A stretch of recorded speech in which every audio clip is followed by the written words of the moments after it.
Alors, rêve éveillé de la 8e gardienne. Le mouvement de la roue de médecine. Des gouttes de sueur coulaient sur le visage de la guérisseuse, à force de pétrir les tensions dans les muscles des cuisses de la femme en travail allongée devant elle.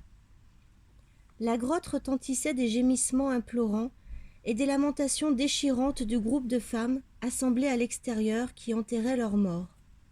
C'était le temps de la lune des privations, la dernière période avant que la terre-mère secoue son manteau de neige et de glace et accueille les nouvelles pousses vertes. À une toute autre période de l'année, la fragile sœur en face d'elle aurait eu la force de passer par cet épuisant travail. De fait, son clan n'avait pas eu de viande fraîche depuis de nombreux soleils, et les femmes enceintes ainsi que les enfants à naître en avaient souffert avec tous les autres.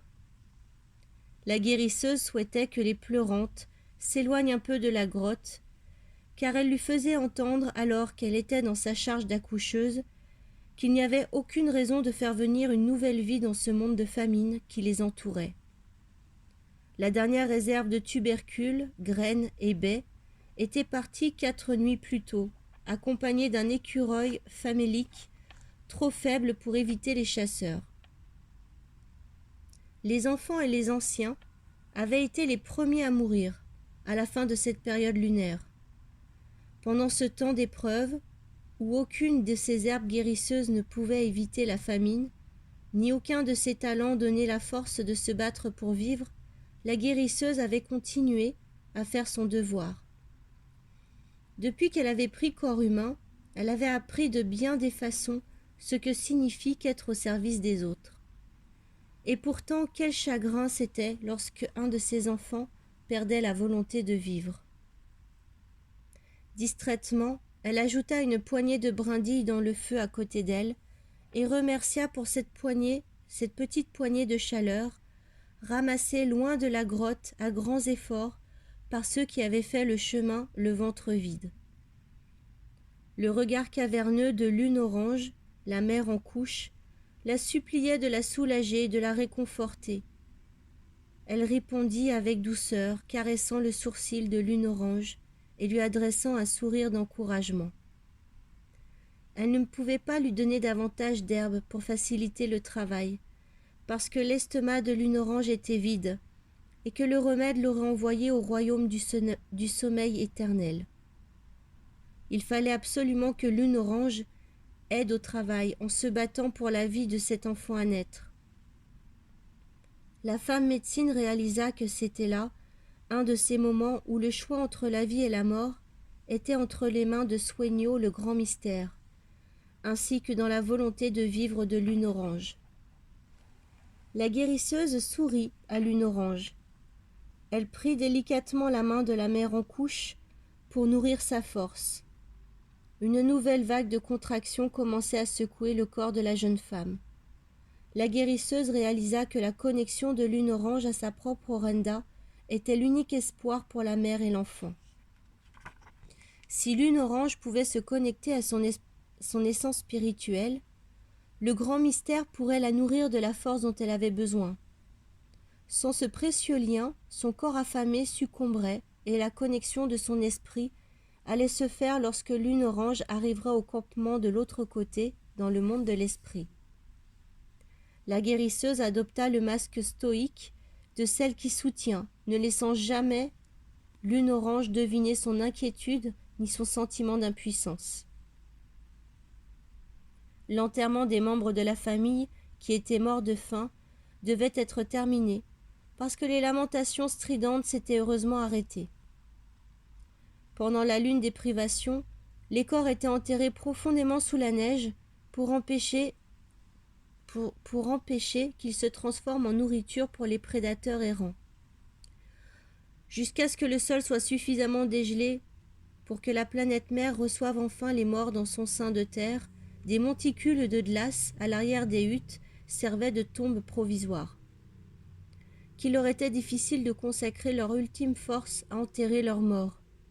Mais les membres de cette tribu humaine acceptaient d'endurer cette difficulté par amour pour ceux qui étaient partis. Le silence fut un signal pour la guérisseuse. Elle savait que 2 femmes reviendraient bientôt dans la grotte pour l'assister dans les tâches nécessaires.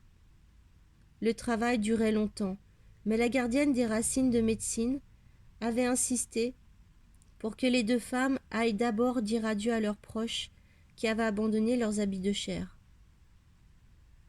Entre 2 douleurs de travail d'accouchement, la guérisseuse commença à penser au grand nombre de générations qu'elle avait fait venir au monde, et au grand nombre de celles qu'elle avait portées par son chant dans le monde de l'esprit.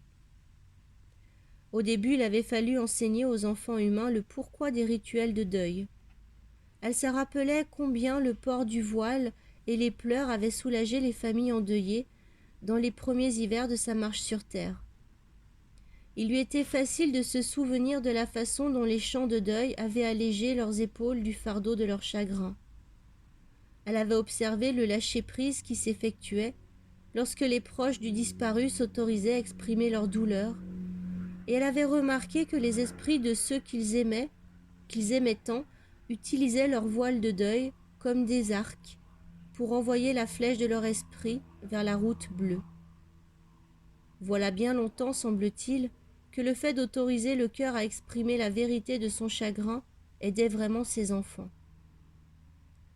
La guérisseuse était remontée loin dans ses souvenirs, cependant que d'instinct, derrière son masque confiant et attentif, elle prenait soin des besoins de Lune Orange.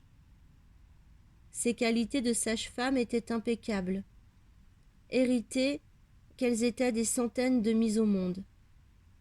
Elle montrait patience, compassion et le talent de prendre en charge l'accouchement sans jamais manifester de panique, aussi désespérée que puisse être la situation. Bien sûr, la situation en cours exigeait sa totale attention, mais la voix de Sonorenda ne manquerait pas de la ramener de ses souvenirs au présent. Les images d'il y a bien des lunes déferlèrent dans son esprit, lui apportant les souvenirs de fêtes des moissons, de mariages, naissances, morts, feux de conseil, célébrations de rites de passage, ainsi que des nuits passées autour du feu des huttes à raconter des histoires. Les visages de toutes les tribus et tous les clans d'humains à 2 jambes qu'elle avait connus dans ces moments particuliers de partage tourbillonnèrent devant elle, tandis que le vacillement de son feu de brindille lui rappela qu'elle devait ajouter une nouvelle poignée de combustible, sinon il allait faire encore plus froid. Parmi les souvenirs ainsi récoltés, une image commença à émerger, amenant la guérisseuse dans un autre temps. Elle avait passé beaucoup de cycles de neige et de moissons, à apprendre à quels soins se destinait chaque racine, chaque feuille et chaque fleur de la tribu des plantes. Bien qu'elle soit venue dans la marche sur terre avec un corps d'adulte qui ne vieillissait pas, comme celui des autres êtres à 2 jambes, elle se sentait jadis plus jeune, à cause de son manque d'expérience. Chaque enseignement qu'elle recevait de la tribu de ce qui est vert et qui croît était une contribution à la réalisation du désir de la nation des plantes de porter assistance à leurs parents humains pour qu'ils survivent. Elle se souvint des leçons du blaireau sur l'utilisation des racines qui soignent et de l'aide qu'il lui avait donnée quand elle avait rencontré son premier humain qui s'était cassé un os. La mère de clan sourit intérieurement en se rappelant comment le blaireau avait partagé sa médecine de prendre en charge et de montrer agressivement sa compétence dans les situations difficiles. Le blaireau n'avait jamais manifesté d'agressivité envers autrui, sauf quand il s'agissait de protéger le faible ou celui qui avait été blessé par quelque force hostile. La mère blaireau avait montré à la guérisseuse comment utiliser la faculté de prendre en charge la situation avec décision et vigueur pour exécuter n'importe quelle tâche, et comment mener à bien toute chose avec efficacité sans gaspiller de temps ni d'énergie. Par la suite, le blaireau avait présenté à la guérisseuse bien d'autres créatures. À travers la médecine de l'oryctérope, qui est aussi appelé cochon de terre, qui prolonge la vie, la guérisseuse avait appris les secrets de la longévité. Dans sa rencontre avec la cigogne, c'est la médecine de faciliter l'accouchement et la venue au monde qui lui fut montrée.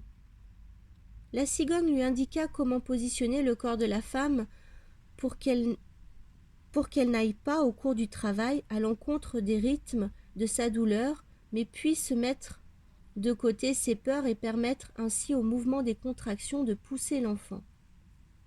Les souvenirs s'enchaînaient les uns aux autres, comme pour rappeler à la guérisseuse le chemin par lequel elle était entrée dans la connaissance du soin à ses enfants. La femme médecine ressentit une profonde gratitude dans son cœur et envoya ses remerciements à chacun de ceux qui l'avaient enseigné, au fur et à mesure que ses souvenirs les lui présentaient. Elle remercia silencieusement l'orfraie qui, en brisant les os de sa proie, lui avait appris sa médecine de casser et mettre en place les os. Elle envoya toute la gratitude de son cœur au scarabée qui lui avait montré le processus de soigner et faire renaître à travers sa médecine de régénération. Le scarabée lui avait montré que toutes les choses qui régénèrent sous d'autres formes, que toutes les choses se régénèrent sous d'autres formes et que rien dans l'univers n'est jamais perdu. De nouvelles plantes poussent du sol fertilisé par la décomposition des feuilles mortes, de nouveaux soleils naissent de la poussière d'étoiles qui explosent, de nouvelles cellules apparaissent pour réparer les blessures de la chair, et l'Orenda est éternelle, prenant de nombreuses formes physiques à travers le temps.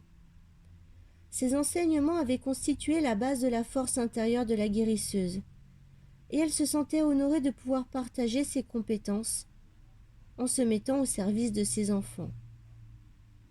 Le serpent lui avait appris comment muer, en transmutant poison, négativité et idées limitatives, afin de se dépouiller de ses vieilles peaux. Il l'avait aussi instruite dans l'art d'utiliser de petites quantités de plantes vénéneuses pour immobiliser une personne blessée pendant qu'elle lui remettait en place une fracture ou lui recousait une entaille. En transmutant le poison, le corps du patient devenait plus résistant.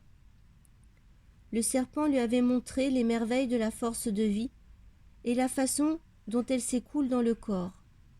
Ensemble, ils avaient exploré la faculté de l'esprit à soigner et la capacité du mental à contrecarrer ou bien canaliser le processus de guérison.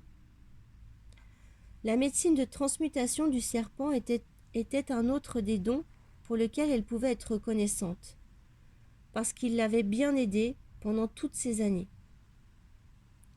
La guérisseuse s'éveilla de ses pensées et reporta son attention sur ce qui se passait dans la grotte. Lune Orange faiblissait encore davantage. Quand les contractions arrivaient, un gémissement s'échappait péniblement de ses lèvres.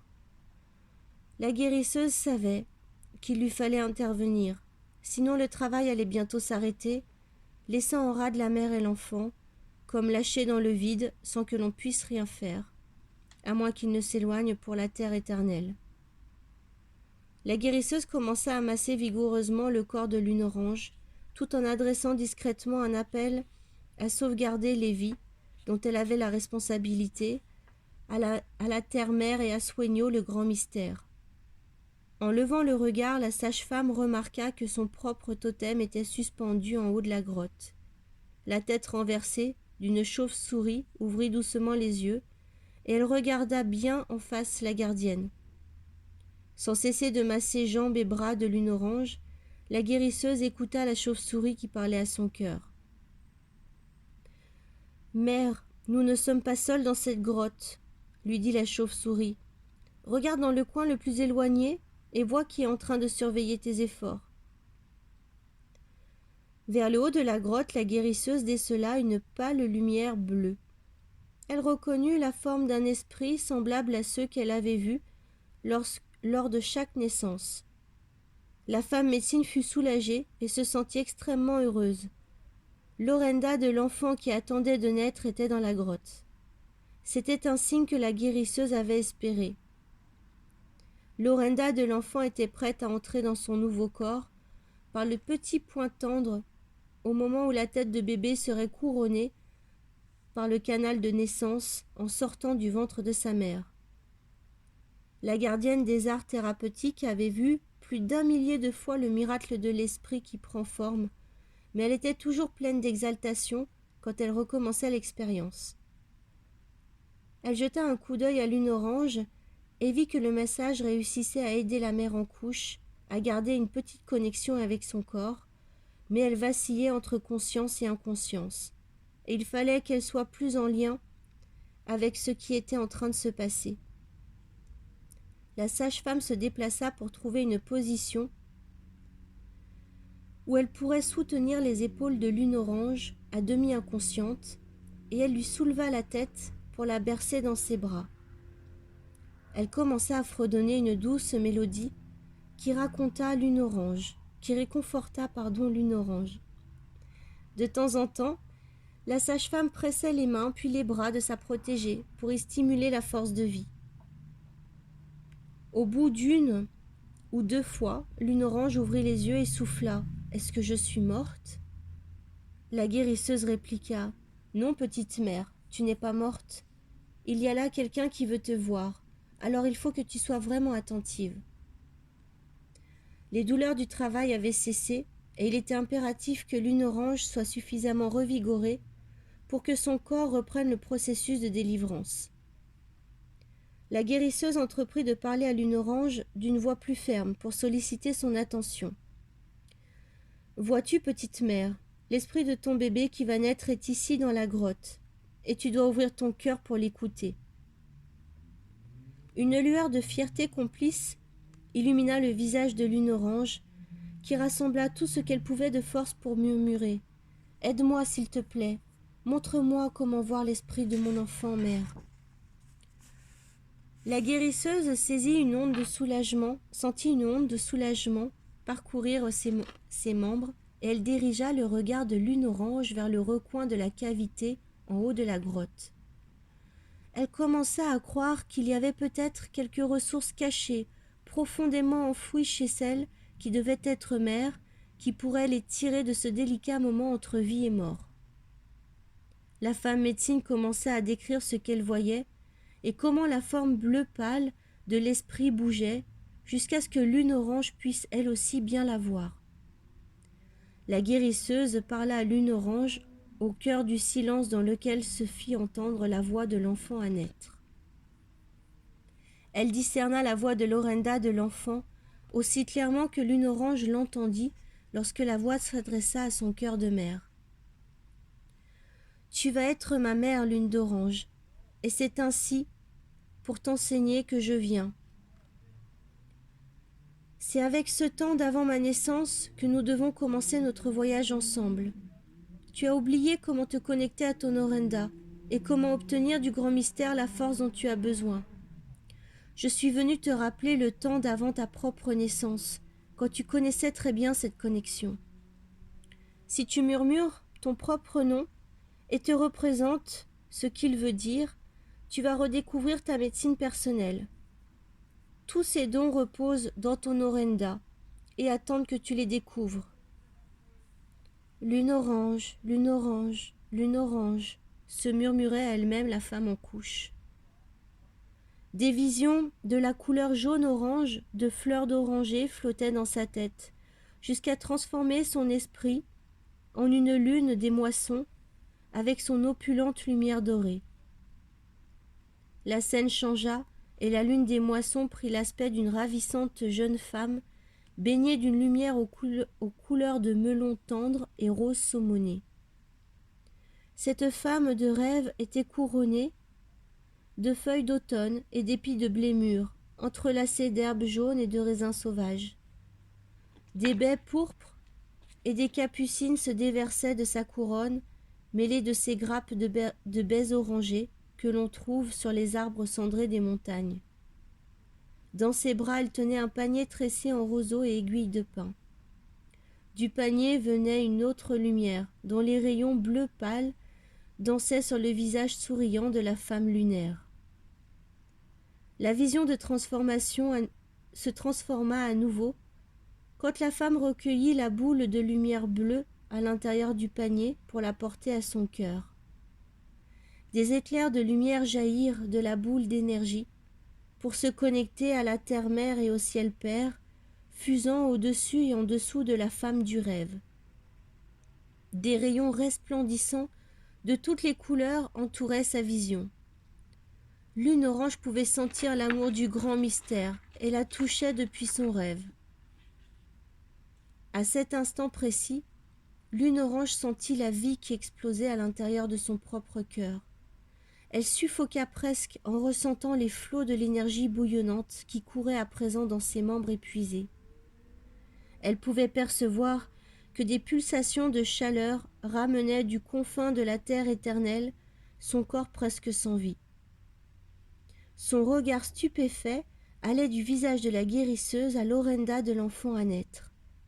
Des larmes de joie coulaient sur ses joues et son visage reprit un peu de couleur. La guérisseuse sourit et berça doucement Lune Orange, faisant en sorte que le rythme encourage le corps de la jeune femme à reprendre les contractions pour que bébé puisse enfin naître. D'un même mouvement, les deux femmes qui avaient pleuré leur mort au dehors écartèrent les peaux qui pendaient à l'entrée et entrèrent dans la grotte. Elles avaient nettoyé les traces de pleurs sur leur visage et parfumé leur corps avec de la fumée de cèdre, ainsi que la guérisseuse leur avait enseigné, laissant leurs pensées de deuil à l'extérieur de la grotte. Lac-Clair et celle qui a du courage s'installèrent à côté de la guérisseuse pendant que celle-ci administrait au ventre distendu de Lune Orange des mouvements circulaires qui suivaient le mouvement du soleil dans son parcours à travers le ciel. La guérisseuse fit alors signe à Lac-Clair de soutenir les épaules de Lune Orange et se plaça face à la mère, à la future mère, pour pouvoir appuyer par devant de son bassin. Après l'avoir ainsi massée pendant quelques instants, la guérisseuse attrapa son grelot et l'agita au-dessus du ventre de Lune Orange, suivant le même mouvement circulaire du soleil. Elle commença à chanter la chanson de la chauve-souris pour faire reprendre les contractions. Mère chauve-souris, écoute ma chanson. Dans la grotte du ventre de cette femme, tu dois t'envoler hors de l'obscurité pour vite apporter cet enfant. Rivière de la vie, eau, écoulez-vous pour ouvrir le chemin à ce bébé.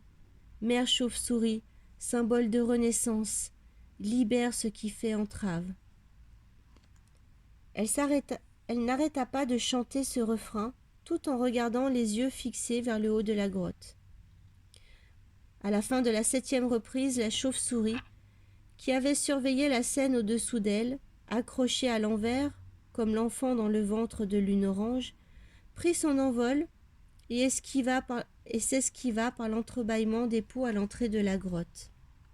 La guérisseuse posa sa main sur le nombril de Lune Orange et sentit le grondement d'une contraction qui s'annonçait, et rompit la poche des os qui s'écoulèrent du ventre de la future mère.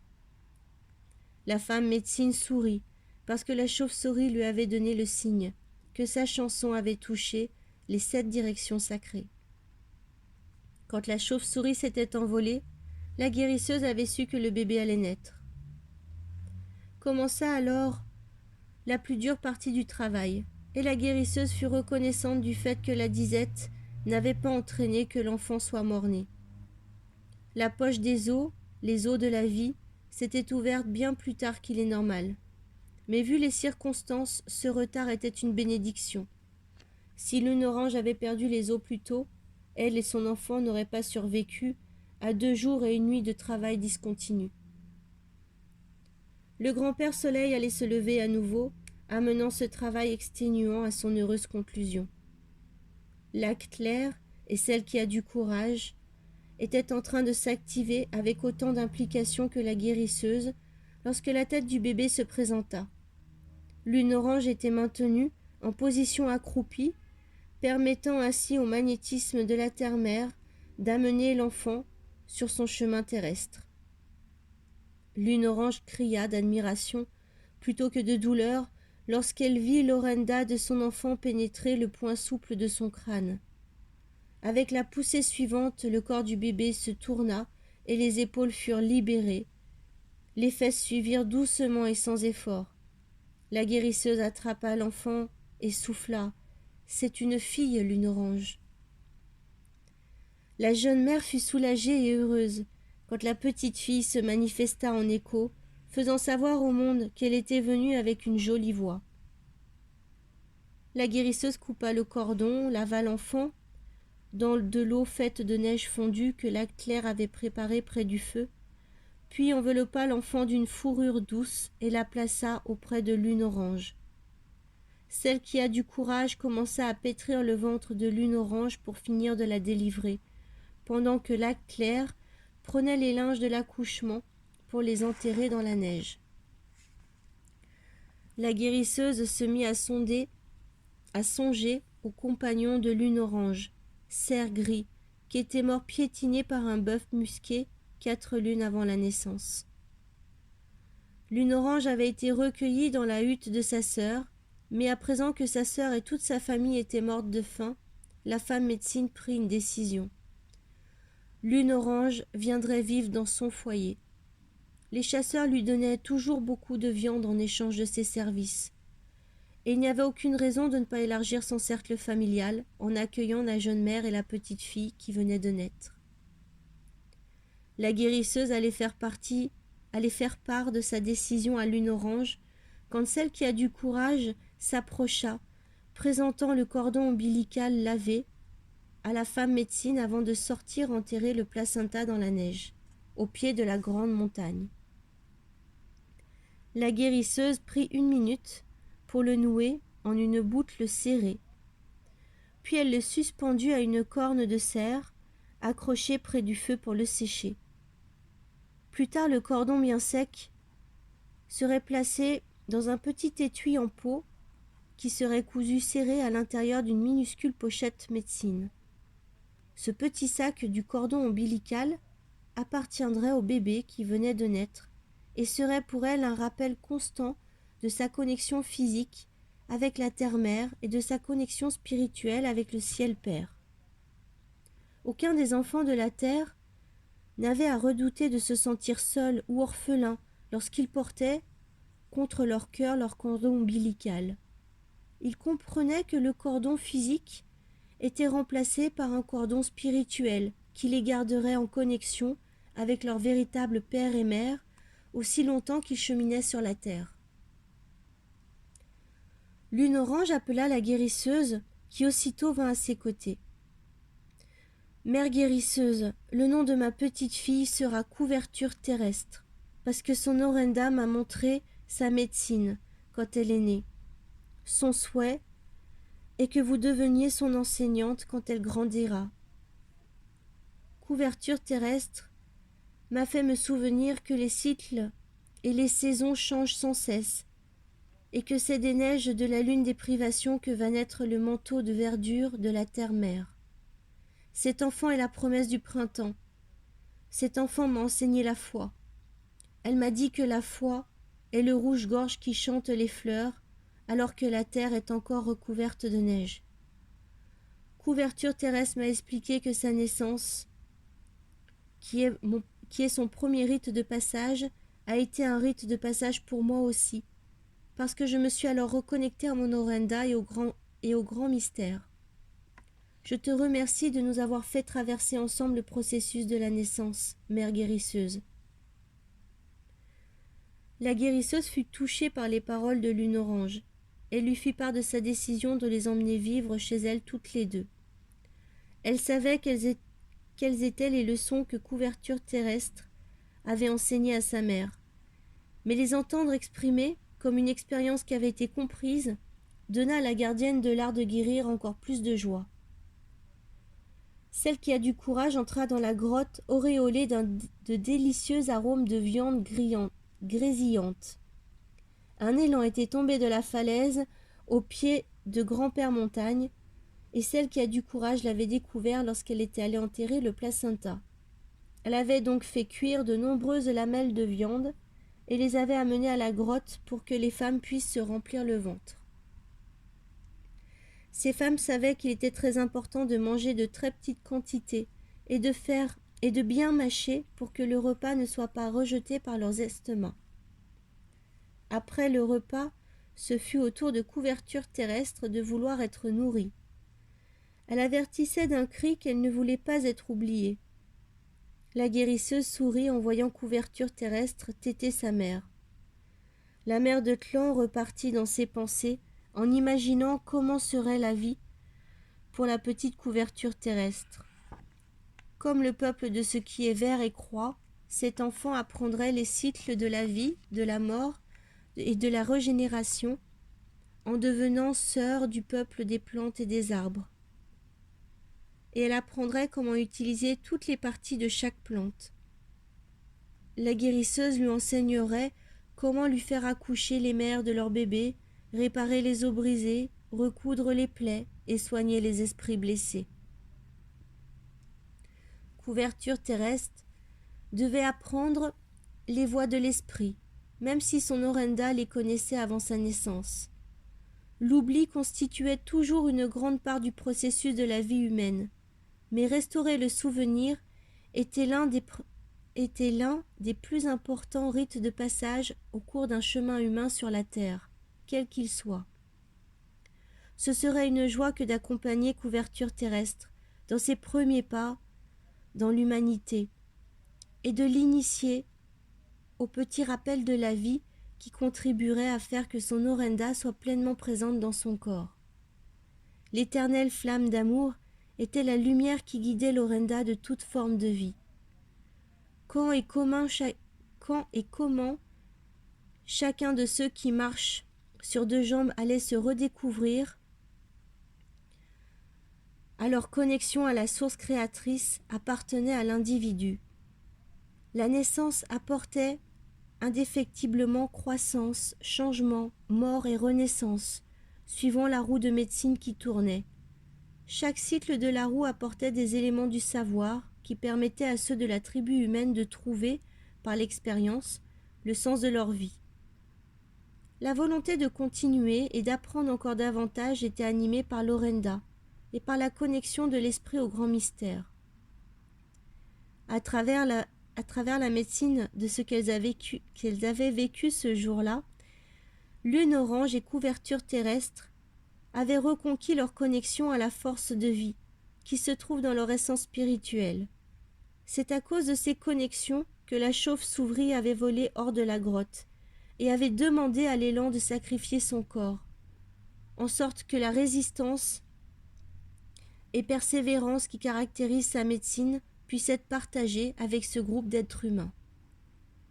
Les relations entre les membres bienveillants de la famille planétaire étaient de nouveau fortes. De cette éprouvante période de famine et de perte, ce clan des êtres à deux jambes venait de renaître, parce que l'une d'entre eux avait nourri sa foi à l'éternelle flamme d'amour qui demeure dans son Orenda. La guérisseuse entonna un chant de grâce pour les miracles de cette journée et pour les miracles qui les attendaient toutes sur la généreuse route rouge de la vie. Il lui vint de nouveau à l'esprit que saison et raison apportent autant d'occasions de grandir et de changer. À travers chaque tour de la roue de médecine, la transformation est toujours à l'œuvre. L'éternel et irrépressible esprit humain chantera toujours la chanson de la vie, de la croissance, de la mort et de la renaissance dans les corps de ces êtres à deux jambes qui choisissent la transformation ou la guérison. Dans son esprit, la guérisseuse vit un futur lumineux pour la tribu humaine, juste au-delà de l'horizon. La mère de l'art de guérir fut reconnaissante du temps qui lui était accordé pour connaître et comprendre ses enfants de la terre. Ce fut une joie de savoir qu'après son chemin sur terre, son esprit serait toujours disponible pour tous ceux qui auraient le courage d'aller jusqu'à elle, en soignant et guérissant leur corps, leurs pensées ou leurs esprits brisés. La roue de médecine continuerait à tourner, la vie à croître et à se transformer, la mort à apporter la renaissance, et elle serait toujours là, au service de toute guérison jusqu'à la fin des temps.